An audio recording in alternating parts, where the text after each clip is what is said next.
بسم اللہ الرحمن الرحیم۔ السلام علیکم ورحمۃ اللہ وبرکاتہ۔ محترم سامعین، شیخ الاسلام علامہ شمس الحق صاحب افغانی رحمہ اللہ فرماتے ہیں کہ دیوبند کے مدرسہ دارالعلوم میں حدیث کا ایک طالب علم فوت ہو گیا جو افغانستان کا رہنے والا تھا۔ جنازہ پڑھ کر دفنایا گیا اور اس کے ورثاء کو خط بھیجا۔ فاصلہ لمبا تھا، خط 6 ماہ بعد اس کے گھر میں پہنچ گیا۔ اس کے عزیز آ گئے اور محتمم صاحب قاری محمد طیب صاحب سے ملاقات ہو گئی تو وہ کہنے لگے کہ ہم میت کو نکال کر اپنے وطن افغانستان لے کے جانا چاہتے ہیں۔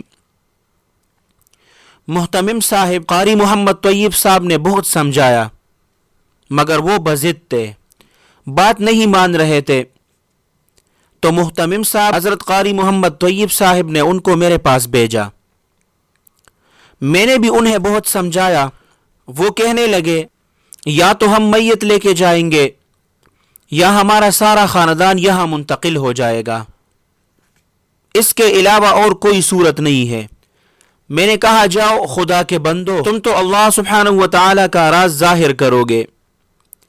جب قبر کودی گئی تو 6 ماہ بعد میت اپنے کفن سمیت صحیح سالم پڑی تھی اور اس سے بہت اعلیٰ خوشبو آ رہی تھی۔ میت کی لاش صندوق میں رکھ دی گئی اور احتراماً ایک طالب علم ان کے ساتھ بھیج دیا گیا۔ لاہور کے راستے سے پشاور جانا تھا۔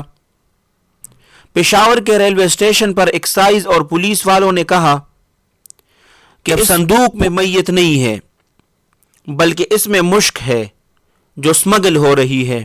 جب صندوق کو پولیس والوں نے کھولا تو اس میں حدیث پاک صلی اللہ علیہ وسلم کا طالب علم تھا اور اس سے خوشبو آ رہی تھی۔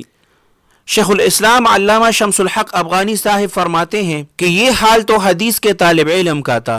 اب آپ کو ایک دوسرا واقعہ بتاتا ہوں کہ اسی دن پشاور کے ایک نواب کے بیٹے کی لاش انگلینڈ سے ایئرپورٹ پہنچی جو انگلینڈ میں انگریزی تعلیم حاصل کرنے گیا ہوا تھا، اور فوت ہوئے ان کو 3را دن تھا، مگر بدبو اتنی تھی کہ رشتہ دار بھی چارپائی کے قریب نہیں آتے تھے۔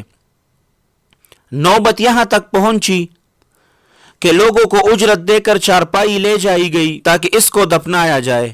شیخ الاسلام علامہ شمس الحق افغانی صاحب رحمہ اللہ فرماتے تھے کہ لوگوں نے اس واقعے سے بہت بڑی عبرت حاصل کی۔ محترم سامعین، حدیث کا طالب علم تھا تو اس واسطے سب سننے والے بھی نبی کریم صلی اللہ علیہ وسلم کی خدمت میں ایک مرتبہ درود شریف کا نذرانہ ضرور پیش کرے۔